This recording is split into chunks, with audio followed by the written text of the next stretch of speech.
Ladies and gentlemen, welcome to this edition of Grassroots Racing Show, brought to you by these fine sponsors. The Kansas Auto Racing Museum at Chapman, Kansas, because today's stars are tomorrow's legends. Grail Engine Technology, design that will change the world. Belleville Motorsports, providing safe, fast, and affordable race cars for national champions and feature winners all across America. Advanced Engine and Machine of Salina, a full-service racing shop providing complete engines, parts, and services for winners.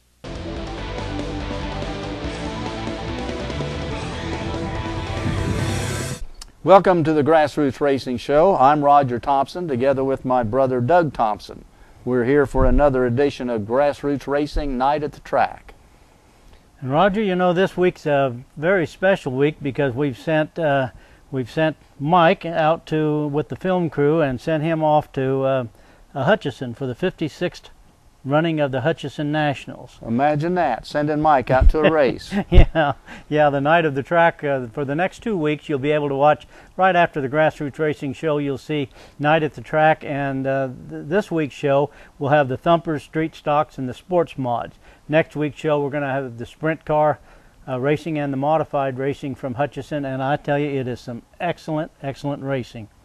We've raced the Hutchinson Nationals lots of times over the years. You have recollection of racing that? Yes, I have. When did you first race that? 1965. I was there, and that was my first race. We had a fellow from around here that drove our uncle's car in the 1954 race? Was that when it started, or 55? No, it was earlier than that. No, it was even earlier than that. Their first race was at Oklahoma, and Jack Merrick was at that event and said, let's see, I think we can get this into a really nice facility in Kansas, and he made the arrangements for the Hutchinson Fairgrounds and brought the Nationals to Kansas. And I want to say that was 57, might have been the first year for it. You know, we have that record, but I don't remember it off the top of my head. I think you're right, because Goodson was driving Monk's car at Oklahoma, and they qualified.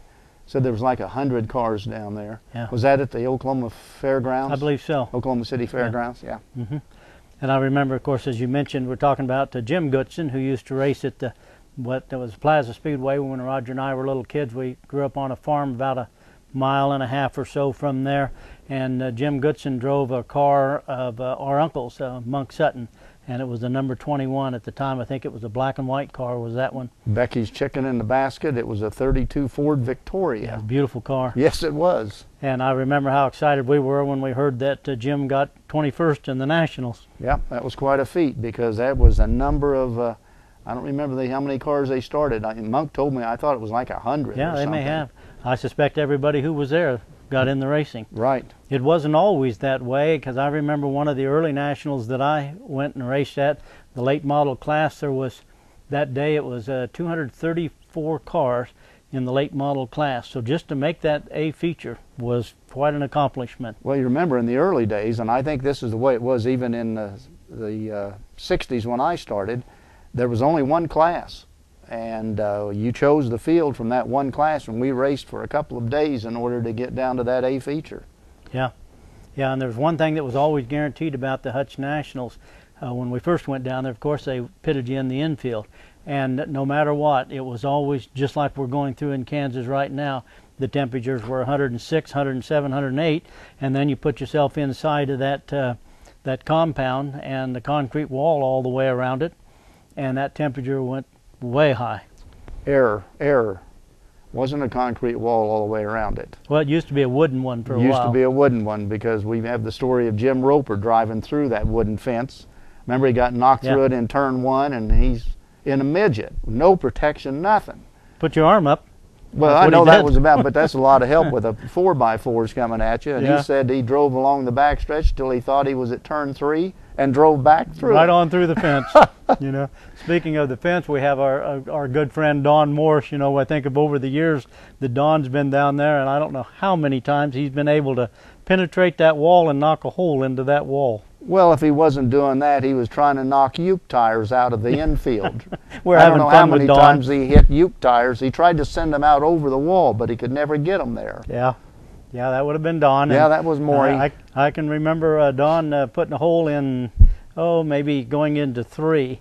And after the races, why people could get out, they didn't have to go up to the gate. They could go through that hole that Don put in there with that car. And I remember one time we were racing the supers down there, and that's the time that everyone was pitting in the infield, and the guy had a nice motorhome there. And he was parked over there by turn 3, and one of those supers got out of control and landed inside that motorhome. The entire super modified was landed, didn't have wings at that time, was landed right inside the living room of that motorhome. Wow. It's quite a sight to see. One thing about the Hutchinson Nationals, of course, that is on display here at the museum, and it was a very bad situation. It was 1974, and it was the year that the Nationals, they had ran the late models, so the late models were finished, and then the super modifieds were running, and they had the wreck right at the start of the 50-lap Grand National event. And there was lots of race cars burned up in that. Jack Petty, Aaron Madden, and Soderberg got badly burned in that. Yeah, Jerry. And fortunately, none of those individuals died, but they had horrific injuries. I might remind you that tragedy has hit that racetrack long before the '74 race. Which one? The old days we had with tires used to come off of those cars. Yeah. And I was down there one time, and there were 2 kids up in the grandstand that was killed. As I recall, I think Merrick at the time was running the track. A tire came off the right front like they used to do in those days and ended up in the grandstands. And I think those 2 kids, well, I know there was 2. Yeah, I 2 kids remember were that. killed. Yeah. I remember that incident happening, and we're going to talk a little bit more about the races coming up from the Hutchinson Nationals as soon as we take a break. We'll be back after we pay a few bills, so stay tuned, and we'll be back, and we'll see you here in just a little bit. Thanks for watching. Hi, I'm Pat Neal. Thanks for tuning in to watch this edition of Grassroots Racing. Welcome back to the Grassroots Racing Show. I'm Doug Thompson with co-host Roger Thompson. Roger, we've been visiting about the Hutchinson Nationals, and it's amazing to me that the one that is just now coming up that we'll be seeing the footage on for the Night at the Track event is the 56th running of the Hutchinson Nationals. That's tremendous. That's a lot of racing. You mentioned during the break if I have any memories of those Nationals. I do remember one when Ron Fowler was driving Shippert's Edmonds car, the number 4 car, and he led. That was 50-lap race at that time. We ran on gasoline. He led that race for the full 49 laps and blew the engine. And I was out there, I was running probably 5th or something, I think, in the 04 car. And that was a car that Jack Walker had built, very good car. And I didn't know that he had blown the engine, but I knew about it real fast when I came in after the checker, because Mrs. Shippert, Beulah, was all over me for not pushing him across the finish line. And I said, he's so far ahead of me, I didn't even know where he was, and it probably would have shocked him to see me come up there anyway. Well, yeah. But I don't know what the rules are. I imagine they would allow that. I don't know why not. I mean, at those days, I couldn't get out of anybody's way, so just hitting somebody for a lap wouldn't have been any trick at all. Just thought I finally caught up to him. I'm mad at him, so now it's payback. I'll let him have it for a lap. Yeah, yeah. But that was one of my experiences. There's been a lot of other ones, but that was one of them. I remember from my first experience going to the Nationals, actually when I went to race, that it was, of course, a Merrick event, and I always remembered with Jack Merrick, his crew was always very professional. They were dressed, and you felt like you were at a big league event. It was really well organized, and he spent a lot of time in setting up the racing and interacting with the fans. You know, he would have parades. He'd have the cars coming through. He would have beauty contests. He would have all kinds of events for the fans to get that enthusiasm going for the racing. I wouldn't swear to this, but I think at one time the governor was even there. I think you're right. Docking, I think. Yeah. George Docking was there at one time. Yeah. And I remember, of course, in the earlier days that would, if that facility held 10,000 people, there was probably 11,500 there. That's true. And the infield was just packed. Yeah. And then a lot of the competitors were out of state is one of the things you notice, because you get used to racing against the people you know, and pretty soon there might be somebody come in from one of the other tracks and race with you. But when you got down to the Nationals, the competition was Texas, Oklahoma, New Mexico, Nebraska, certainly Iowa, Missouri. We raced against a lot of good racers from Missouri, and it was fun to get that mix of racers in there. Yeah, we used to get a lot of the Amarillo guys. Amarillo and Wichita Falls was two big centers for the super modifieds and sprint car racing. And then, of course, that Unser kid was coming over to Wichita just about every Sunday night. Little Al. Little Al Unser was coming over there about every, he was just 15, 16 years old at the time, I think. But, and then from Colorado, we had that, was Spicer? What was his name? Bud Spicer, I think. Spiker or something like that. Yeah, he's ran the racetrack over there Fort Morgan. Yeah, at Fort Morgan. Yeah. He'd come over all the time for that. A lot of Colorado cars. It was quite an experience. Well, you get Larry Phillips come in out of Springfield, and Ferris Collier come in from Springfield. A lot of really good racers. Ted Shepard come up out of Oklahoma a lot, and it was really a good gauge to see where you were, because if you weren't competitive with them, then you knew your program just needed to step up.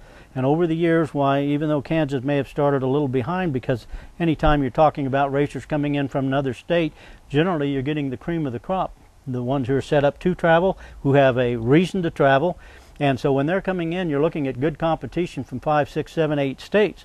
And then when the Kansas guys can run with them, then you know that you're there. And it's traditionally, I think we found that the racers from dirt track racers from Iowa were some of the best competition you would get. But that was certainly true, and you'd have Phillips and people like that coming in from Missouri. Well, you had the Kaziski from Omaha. From Omaha, Kaziski brothers, and then Schrader would come over. Remember, Schrader hadn't gone to NASCAR at that time, and neither had Rusty Wallace. Right. And then you'd get that other Wallace guy from Kansas City, no relation. Joe Wallace. Yeah. And you get Roper. You get Dean Roper coming up from Neffenegger from Iowa, and some of those guys always ran tough. Yeah.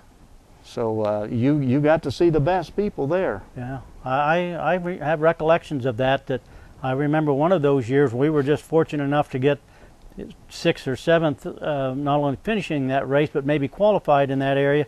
And we were one of the few Kansas cars that were there that qualified for that A feature. There was others who came up from the B and had really good runs. But that's a tough track to race on in those conditions, because that track gets dry, slick, and it's generally 1.5 lanes. And if you get a little anxious and you move up out of that lane and your tires hit that dirt, you're usually gone. Well, if you didn't always drive those great big wide cars, you see, you could have gotten like 2 or 3 supers. Probably could fit in the same path. Yeah, we probably could have. But of course, with their programs, they had to make sure they kept moving. So they limit the number of sprint cars there, because they take forever to get them push started and get them going, because they won't run starters on them. Yeah, well, that's enough of that. Yeah, probably so.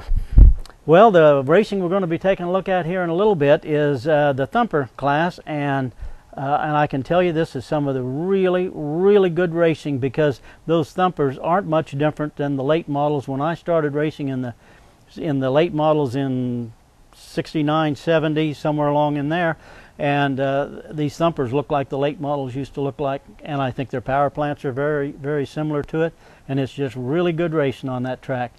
I'll tell you a story about the Thumpers and the street stocks when we get back from the break. All right. Well, we've got a few seconds left, so you have any particular recollections about any of the races at Hutch that really stick out to you? Well, I got mixed up one time on the front straightaway with our little coupe and got it in there backwards, and I was mad and got out on the wrong side. Oh, I don't want to talk about it. Got out on the wrong side, but I did have one time. I did have C-Ray after me down there. It's not a good thing. C-Ray's the promoter now with Speedway Inc. We're going to take a break. We'll be back. Stay tuned. This is Scotty Anderson, and you're watching my favorite show, Grassroots Racing. Welcome back to the Grassroots Racing Show. I'm Roger Thompson, your host, with my guest host brother, Douglas Thompson. We left you a few minutes ago talking about various races at the Hutchinson Nationals, and we were talking about some of the things you're going to be seeing after the narrative that we have today. During the break, I picked up some of the information that I had that I'd forgotten about. The the Nationals. The first Nationals was held in 1957 at Taft Stadium in Oklahoma. So the first one would have been 1958 at the Hutchinson Nationals, and then it has ran continuously.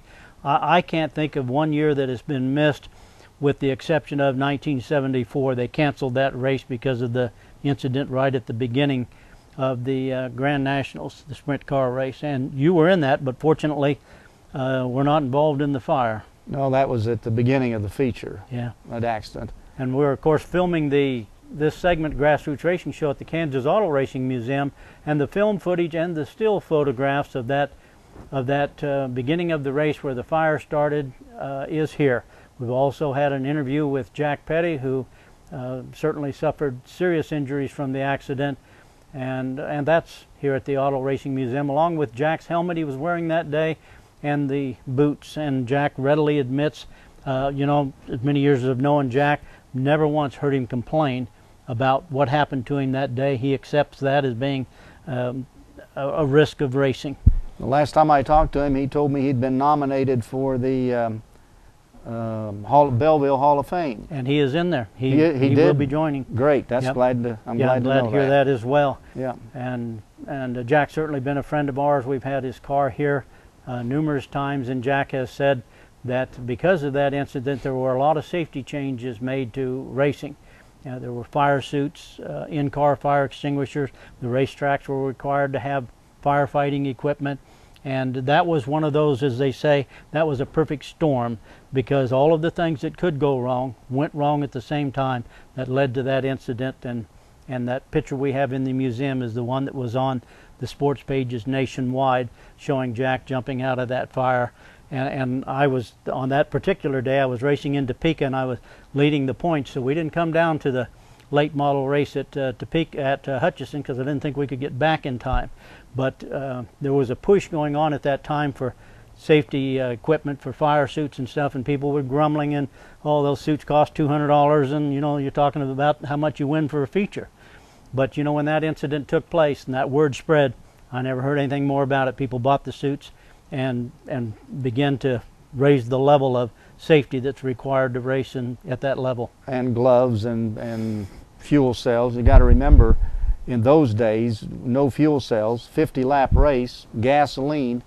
Everyone had the biggest container they could put 50 gallons of gas in, or 40 gallons for a 50-lap race. It was just a recipe for an accident, and that's what happened. That's exactly what happened. Well, as soon as we finish the Grassroots Racing Show today and you watch the night at the track, you're going to see excellent coverage of it. Mike Kraft was there with the film crew, and I mean the color of it, the pictures, the angles that he used, it's just absolutely excellent coverage. And the lighting that C. Ray and his crew put on that track makes it look like an entirely different track. It's like daylight. The surface and everything on that track was prepared beautifully, and what a show! What a show it was. It is. It is, and I know you've only scanned some of the footage. I got the chance to take a look at the footage that Mike sent to us, and in this thumper race, I tell you what I saw at the beginning of it, Brad Costello, and there's a fellow out of Enid, Oklahoma, which reminds me, this show is broadcast on TV OK. You know, or maybe it's backwards, OK TV, out of Enid, Oklahoma. What's the OK mean? Oklahoma, I think. Yeah, of course. and so it means it's okay, our show's on that network. But anyway, there's a lot of guys racing from Oklahoma that are covered in this race and throughout this whole program. So you can pick this show up on OK TV out of Oklahoma. And I noticed at the very beginning of the race, Brad Costello was leading this race in the thumpers, running really well. And we've all had this happen. He got a flat tire on the left rear, and you were leading, tire goes flat, he gets passed, and car moves on ahead of him, doesn't want to pull off, because you know how that goes. Maybe I can nurse this along somehow, some way, and pretty soon while you begin to fall back into the pack, and then a yellow comes up, and the footage will show here that he drops on in and gets a new tire, has to go to the back, works his way back up, and you just got to watch this racing, because Adam Popp out of Haven, Kansas gets the lead in there, and it's a race you just need to watch, because it's good from the beginning to the end, and your heart just sort of breaks for Brad Costello, because you know, you can just feel like, man, he's got the momentum, and that's a tough track to pass on. And if you can get up front in that race and you get second and third, get to battling a little bit, and you get to 3 or 4 car length lead, doesn't seem like much sometimes on a dirt track, but that track is a lot like asphalt, and it is hard to make up ground on that track.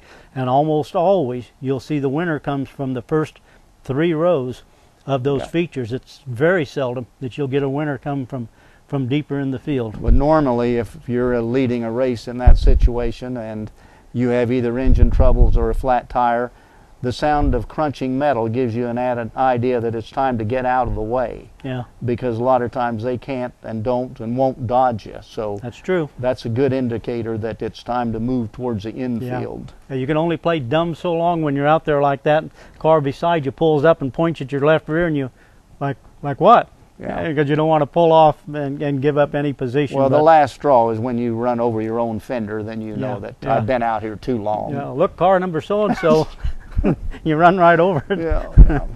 And then we take a look at the street stock class, and this was really good racing. Sometimes you get a chance in a race like that. You start up front, things work out, and you get a big lead, and you begin to build on that lead, and it works really well. And then all of a sudden it happens. It seems like that race is going on and on. You begin to look at that flagman every time you come around. He's lost track. He doesn't know how many laps we've ran, because this has got to be over. And somewhere along in there, that flagman gives you that old 5 seconds to go, which is just what our director is giving me right now. So we're going to take a break, and we'll be right back.